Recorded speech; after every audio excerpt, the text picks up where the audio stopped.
Before we dive into the story of Bran Stark and his possible future, uh, don't forget to hit that subscribe button and give us a thumbs up. Now let's talk about a character that left many Game of Thrones fans scratching their heads. Bran Stark, deep. Why, you may ask, would the youngest Stark be chosen to rule Westeros? Uh, and what does this mean for George R. Martin's original vision for the series?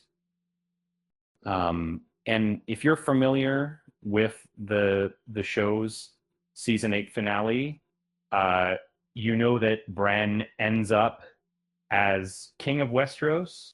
The decision sparked endless debates among fans, many of whom felt that his journey didn't quite lead him to the throne in a way that felt earned. But did George R. Martin always envision Bran as king? Let's take a closer look.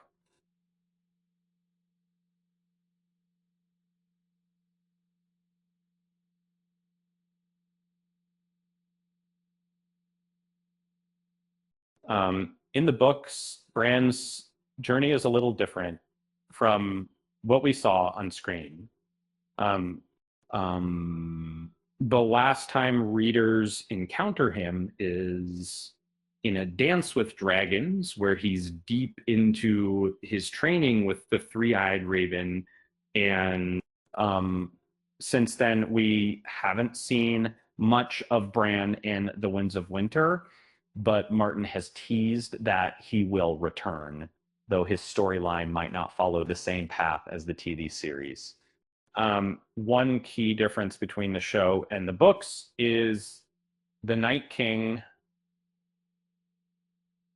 In the books, there's no character known as the Night King. And then instead, he's a figure from ancient folklore, the Night's King. And whether Bran will ever meet this mythical figure remains to be seen.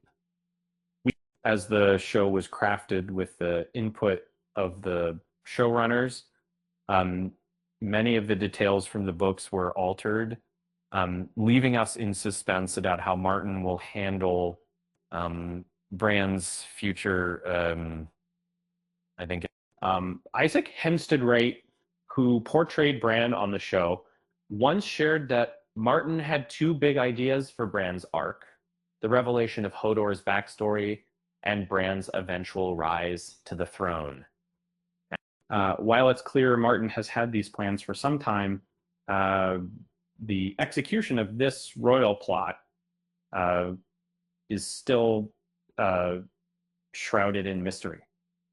Many fans speculate that Bran's ascension to the throne is part of a larger story, one that involves uniting Westeros against a threat of darkness. But how does this all fit into the bigger picture of the Targaryen prophecy? And that's a question that only Martin can answer.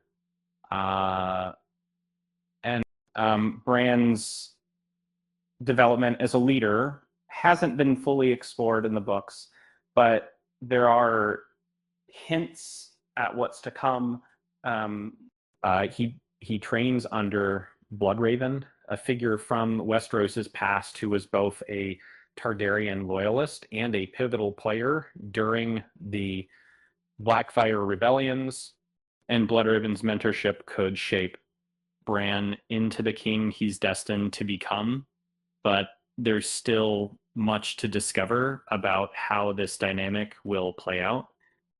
As much as we'd love to get our hands on The Winds of Winter, there's still no official release date for the book. Martin's update last month was less than encouraging, but at least we know he's working hard to make sure the final books are as detailed and intricate as possible.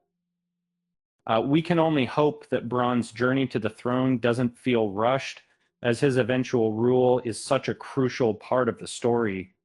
which Game of Thrones fans, the journey continues.